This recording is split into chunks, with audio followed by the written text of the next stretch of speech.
Welcome to Screen Recap, your shortcut to movie magic. We break down the best films in minutes, keeping it fast, fun, and packed with all the essentials. The movie begins with the protagonist goes for the third time to the southern part of the area because he is convinced there are still traces of the metal. While searching for it, the geologist gets bitten by a snake, so he makes a cut on his hand to extract the venom. When he tries to get his phone to call for help, it falls into a hole. He runs through the forest trying to reach the cabin quickly to contact an ambulance, but by the time he arrives, he starts feeling weak and faints. His body tries to expel the venom on its own, but later he feels a strange pain in his body and a high fever. When he wakes up, he looks at his hand and finds it swollen. He still can't get up to call for help. On that day, he notices two men trying to enter his house, but when they realize he is sick, they leave without helping him. He remains in this state for several days, hovering between life and death. Finally, when he recovers, he finds the wound on his hand healed. After drinking water, he goes back to sleep and wakes up the next day feeling completely recovered. After taking a shower, he heads to his car and finds it covered in dust, as if it had been parked for a very long time. When he reaches San Francisco, he notices the place is deserted and tries to understand what happened. He finds corpses lying in the streets as if it were normal. As he walks further, he sees military vehicles with bodies inside them as well. Then he finds a message on a screen stating that a global outbreak has occurred and the US government has shut down shelters. After reading the message and understanding what happened, he drives to his family's house. There, he discovers that they too were infected. When he enters another room, he finds his father's corpse on the bed and his mother's body lying on the bathroom floor. After crying for a while, he digs a big grave in the garden to bury his family and bids them farewell. At night, he sleeps in his old room. The next morning, he goes to the church and finds countless bodies of people who sought refuge there, hoping to survive the disease. Then he heads to the supermarket to get some supplies he needs. He tries to leave the city but discovers the bridge is closed. Frustrated, he realizes it was the only way out. He keeps driving until he reaches Los Angeles, which is also deserted. After taking a hot shower, he decides to go to a bar. There, he is surprised to find Milton. Milton shows him a video explaining everything that happened regarding the outbreak that killed millions of people. A few days ago, Milton and Wayne met at the same hotel, and since then, they have been reminiscing to forget the people they lost. The next day, the group eats the meal Milton prepared. At that moment, the protagonist, AC, mentions his plan to search for other survivors. However, he learns that the people he met have a different plan. They intend to end everything. It seems the hotel's generator will keep running for a few weeks, and during that time, they have enough food and water. But when the power goes out, everything will end, and they plan to end their lives with the gun they have. When AC hears this, he asks why they don't go out into the world and find other ways to survive. But after all they've been through, none of them want to live any longer as they see no reason to keep going. When AC realizes the two are determined to stay there until they die, he decides to leave to avoid losing his sanity. He takes the car and drives off, feeling deeply frustrated, stopping only when he finds a dog in the street. At that moment, he decides to adopt the dog and names it Lucky. After putting it in the car, he returns to his hometown and decides to stop by a library. There, he selects books on various topics to study. For a year, the two manage to survive one day. While standing on the balcony, he notices smoke coming from a chimney. He hopes someone else is alive. After a while, he decides to visit that house. When he arrives, he meets Emma. She welcomes him warmly, and after ensuring he poses no threat, she invites him into her home and tells him she arrived in the area a few days ago. While drinking tea with him, she shares stories about her journey to San Francisco and invites him to stay the night. The next day, instead of continuing his journey alone, AC suggests Emma move in with him so they can help and support each other in this miserable life. After Emma examines her new home, she checks the quality of the soil in the garden to see if it's suitable for planting anything. During this time, AC cuts the rope he had hung from the ceiling because now he has found someone and feels there is a reason to live.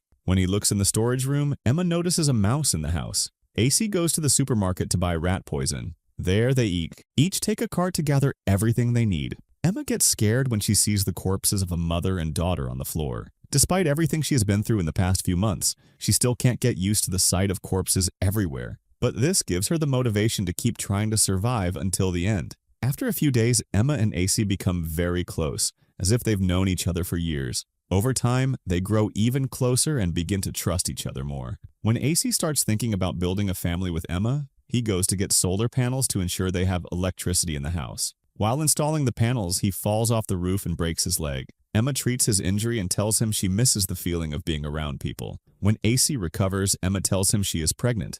AC becomes anxious and worried after hearing the news. He fears he won't be able to ensure her safety during childbirth or provide a good life for their child. But Emma helps calm him down. The very next day, he goes to the library to search for books on childbirth, as there will obviously be no hospitals or doctors to assist his wife at the time. In the following months, they try to maintain a good diet. But one day, she craves meat. Her husband goes out hunting and brings back a cow, even though he has no experience with that kind of hunting. He does what he can to meet his family's needs and follows the instructions in the book to learn how to butcher the meat. While doing this, he feels disgusted and needs some time before he can finish. After removing all the parts he needs, he returns home with the meat she requested. Finally, he completes the installation of the solar panels. After the cats disappear, the number of rats starts to increase until they take over the streets of San Francisco. In the middle of the night, they encounter many rats approaching them. Issei tries to push them away, and Emma fights them with fire. They also light a fire to get rid of the garbage that the rats have collected around them. Issei throws away the remains of the cow he hunted a few days ago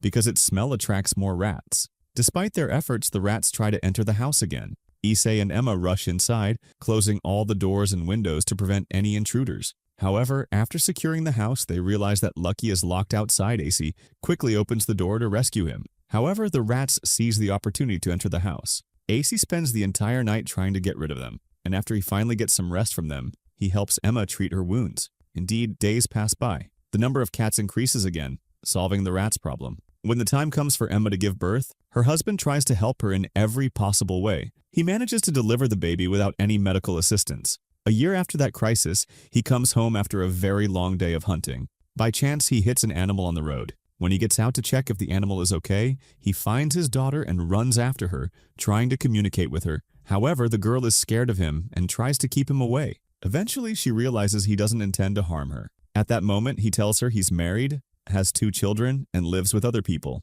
He offers her a place to stay with them if she has nowhere else to go, but instead of staying with them, she decides to remain alone in the forest. Yet, after Issei returns to the car, she follows him and hides in the car trunk. When they arrive home, Issei introduces her to his family, but the girl remains silent. They decide to give her some time to adjust. At dawn, Maureen brings breakfast to the girl, but Livia hits her and keeps her away. With patience and time, Maureen gains her trust. When Livia takes a shower, Maureen curiously looks through her belongings and finds a notebook filled with drawings. Later, she prepares a room to welcome her. Meanwhile, George and Issei go out hunting and find the hut where the girl used to live with her family. Although they have no idea what happened to her family, they realize something horrific occurred there. When they return home, they hear the letter Maureen found in the girl's bag being read aloud. They understand that she stopped speaking due to a psychological trauma she experienced. The family decides to adopt her to ensure she has a good childhood. A few weeks later, Emma and Issei have their 3rd child and are overjoyed. A year later, while the children play in the garden, Issei hears something approaching. He grabs his gun and, along with Emma and George, goes to investigate. They find Molly's family. The woman tells them she read the sign Issei had written on the wall 7 years ago about others living nearby. That's why they decided to come. After feeding them, Maureen and George suggest there's an empty house in the area if they want to stay in the town. However, Issei objects to the idea, expressing his distrust. Despite this, Emma manages to communicate with the newcomers. The next day, Issei goes out with them to gather food. While searching, Molly enters an abandoned hospital and finds a dog. She scares the dog away and extinguishes the fire. She opens the medicine cabinet and takes everything she finds. Over time, Issei realizes he can trust these strangers, and Emma is proven right again. As Jane becomes pregnant, the family grows even larger. The woman receives great support from her friends who help her with her new child. Later, Maureen also gives birth to her first child, and George becomes very excited about becoming a father. In a short time, the families form a small community. They gather to celebrate Hades' 13th birthday. On that day, a strong storm occurs, and the girl notices that Lucky is missing. Issei becomes worried about his dog and goes looking for him. After a while, he finds him dead under a tree branch. When Emma hears her husband scream, she understands what happened and goes to console him, knowing how much he loved the dog. The next day, Issei buries the dog in the garden. While working, he notices a leopard approaching the children to attack them. He jumps in front of the animal and tries to confront it, but the leopard bites him. At that moment, only Livia is present. Seeing the man who helped and saved her in such a situation, she finally speaks and screams, calling for help. The others arrive just in time. Molly relies on her friends to treat Issei.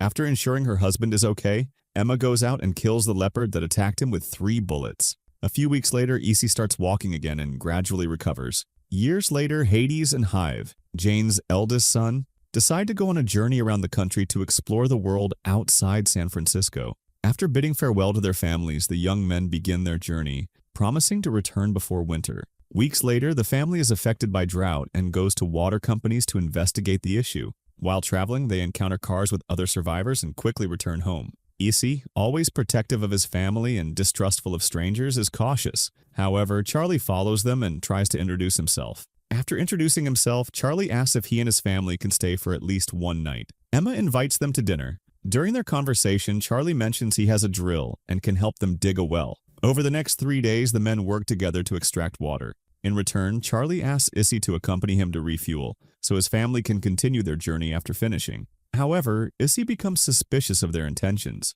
believing they want to take over the land. When he shares his concerns with Emma, she scolds him, telling him he needs to trust people more. Trying to clear his head, Issy goes for a walk in the forest alone and loses his way. At dawn, Emma becomes worried and prepares to search for him. Just as she's about to leave, he returns. She scolds him for worrying her, but then notices he needed time alone and forgives him. Later, she begins to think he might be right about Charlie. The next morning, the men continue digging until water finally emerges. At that moment, Issy confirms his suspicions when Charlie reveals his true intentions, refusing to leave. After celebrating, the madman attacks Livia in the barn. When Issy hears her scream, he rushes to her and becomes enraged by what happened. He gathers his family and devises a plan to deal with Charlie after discovering the truth. When Emma learns what happened, she immediately declares that Charlie must be killed, relying on the support of their friends. Issy grabs a hammer and heads to Charlie's trailer, politely telling him to leave immediately. Of course, Charlie refuses. At that moment, Emma and her family come out, all armed. Charlie mocks them, and so he gets furious when he sees how audacious he is after trying to harm the girl. When she steps out to inform Charlie's men of what happened, she gives them the choice to either stay or leave with Silas. Since everyone knows Charlie's personality, no one objects and they ignore what happened. After Silas is banished from the community, he returns a few hours later, begging to be let back in. But Issy refuses to allow him back because he knows Silas was very close to Charlie and even intended to help him take the land from them. 3 years later, everything seems to be going well, but Issy's young son, Joey, begins showing symptoms of the same illness that caused the deaths of millions. Over time, the disease spreads to the rest of the people, and everyone works together to overcome it. During this time, Issy finds his daughter returning, devastated, as she tells them that Rev has died. When Issy hears this, he feels he is being punished for what he did to Charlie. He starts searching for a cure for his son and his friends. He crosses the bridge on his bike and enters an abandoned hospital. Before leaving, he spends a long time praying, asking for forgiveness, as he fears his son's suffering as a punishment on him. He asks for the pain to be transferred to him instead of Joey. When Jane finds out her son won't return home, she asks what happened. Hades tells her that during their journey, they found drawn arrows and followed them, discovering that the idea of finding other living people was taking them further off track than they had planned. That's why they decided to return. But before doing so, they camped on a hill to rest. Suddenly, a thief appeared, intending to take all their food. When Rev realized the man wanted to harm them, he tried to confront him, but the man stabbed him in the stomach. When Hades saw this, she grabbed an axe and threw it at the man, killing him. She then tried to stop the bleeding and save Rev, but he lost a lot of blood, and unfortunately, he died. The next day, Corey asks about the thief's appearance, and Hades describes the tattoos on his arms. They discover that the thief is Silas, who had attacked them before, but they decide to keep this information to themselves. During this time, Issy does everything he can to save his son and the others infected in the camp. They are quarantined, and everyone begins to recover except for Joey, who gets worse over time. After weeks bedridden, Joey sadly passes away. Issy is devastated by his son's death. He erases the message written on the wall and goes to the office, breaking everything in sight because it was Joey's favorite place. With time and his wife's support, Issy decides to move on and place hope in the future. One day, while walking alone in the forest, watching the sunset, he realizes that what he had been waiting for has finally happened. The planet has healed. A year later, Issy finds Joey's notebook and discovers his son's brilliance. Although he never attended university, Joey had sketched designs for radio frequencies and other modern devices that no one had been able to recreate. As he reads his son's thoughts in the notebook, Issy discovers that Joey dreamed of finding other survivors and sharing his inventions with them. To honor his son's memory, Issy decides to use Joey's notebook to build a radio to find out if there are other people left on the planet. With the help of his friends, he completes the project and spends hours trying to contact any colony. When his wife sees how obsessed he has become with the project, she decides to take him for a break, and they play basketball with their friends. After the game, Hades talks about the arrows she saw during her journey with Rev. According to her, the arrows had a sequence of numbers. When Issy hears this, he feels that if he adjusts the frequencies to the numbers Hades mentioned, he might be able to contact survivors. He becomes very excited about the idea, and with the help of the others, they try it out. When they succeed, they hear the voice of a woman named Penelope, and they are deeply moved. The woman tells them she lives in a compound with 77 people. She explains that the place was originally a garden and is located less than 160 kilometers from San Francisco. The following week, Issy and his friends agree to travel there. They join these people and establish a larger and stronger colony. 50 years after the catastrophe that wiped out over 90% of humanity, Issy hands his hammer to Jack, Hades' eldest son. He feels fortunate to have lived long enough to meet his grandchildren. And that's where today's movie ends. Stay tuned for more videos